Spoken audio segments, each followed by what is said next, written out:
ये साला बेटा है वो हमारा जामर बनना लाए ये काज ने केवना नछतर में पेट भरे सावा उठ रे अरे उठ ये केवन बेरा हो रे ए तोर बहन जो नलायक ही बेटा उठ भाई हां बेरा कौन उठ रे उठ बेरा देखत रे बेरा कहां गो बेरा सुतल बेरा रे जो 4 बज गई काली माई में पूजा पाठ क के आओ ना धोआ के रे साले ई तो पैदा भइल बा भई हमर माथा एकदम जहुआ देल बा एकरा मने नहीं खेलागत पूजा पाठ में अरे बाप रे मैं तो हूं भाई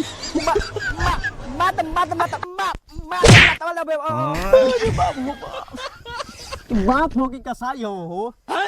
अरे इब्राहिम जन्मदिन तू भोरही लात ले स्वागत कर देला जन्मदिन हो तो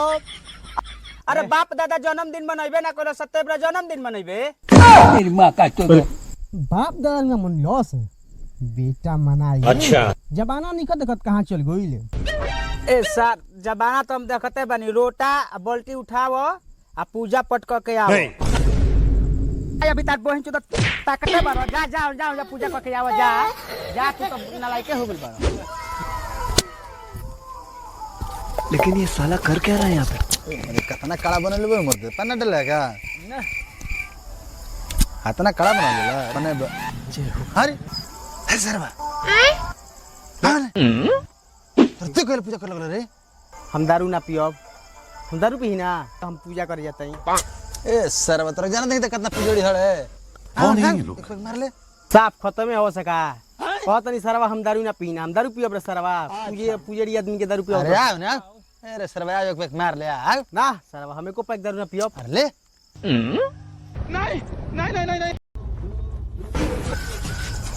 अब कह तो सत एक पैक दो बाकी एक पैक हम बेसी ना पियब समझ लो सब अच्छा ठीक भैया एक पैक ले ठीक है अरे अरे बाबू देखो तो दारू पिया खातिर बोलावत रहो हम ना जात रही हम तो पूजा कर जात रही बाबू हो पियावत रहो बिगाड़त रहो हमरा के हम दारू पी ना बाबू केवल कहता दारू पियला हो ना हो लइका कोखी में शरीफ जामल बा सुन सब का बाबू आओ है ने सुनो सर मंदिर बा हो किनारा त हे किनारा सरवा कैसे ते चले जावे रे भाग जूते भाग हमार जन्मदिन हो अच्छा हमार लंगड़ा बाप सारावा के बगली से 1 रुपया नहीं निकलत भोरही सुतला में 1 लात हमरा के मरले बा एगो काम करो ओकर हटवे के अटक बुझा गो ठीक है तंग आगुल बनी ओ हिता वाले अच्छा ठीक बा आ बहरिया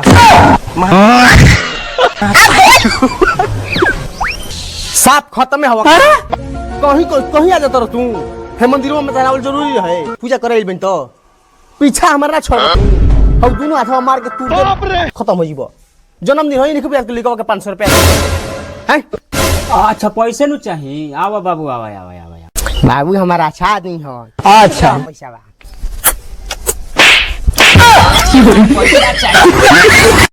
ए काली मैया होई हितवा के हार्ट अटैक का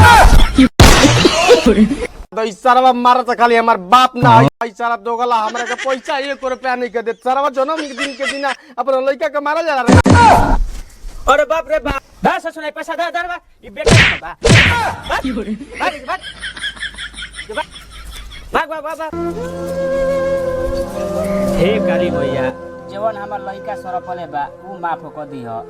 ओकर बड़ी शराब लागला हे मैया रौरा शरण में गिरल भाई देख लो हे हितवा कहि सला नहीं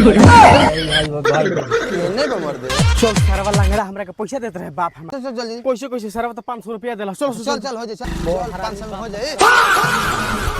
चलो भाई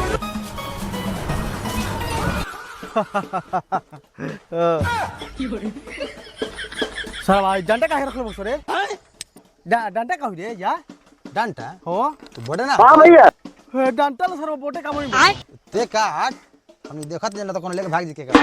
अच्छा ई बात तेरी मां का हम माछ खाते छोरे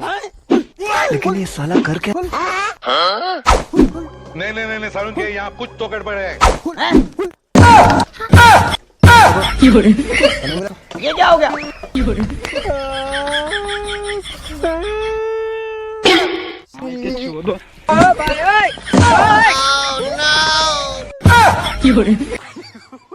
भाई से माछी भागा बताओ मारो हितो बाजार घुमैला भर बाजार हिता घुमैला सब तन को के ना खाए के मिलल मारो हितवा माछी भागा तन कुल केक बर्बाद करके माछी खिया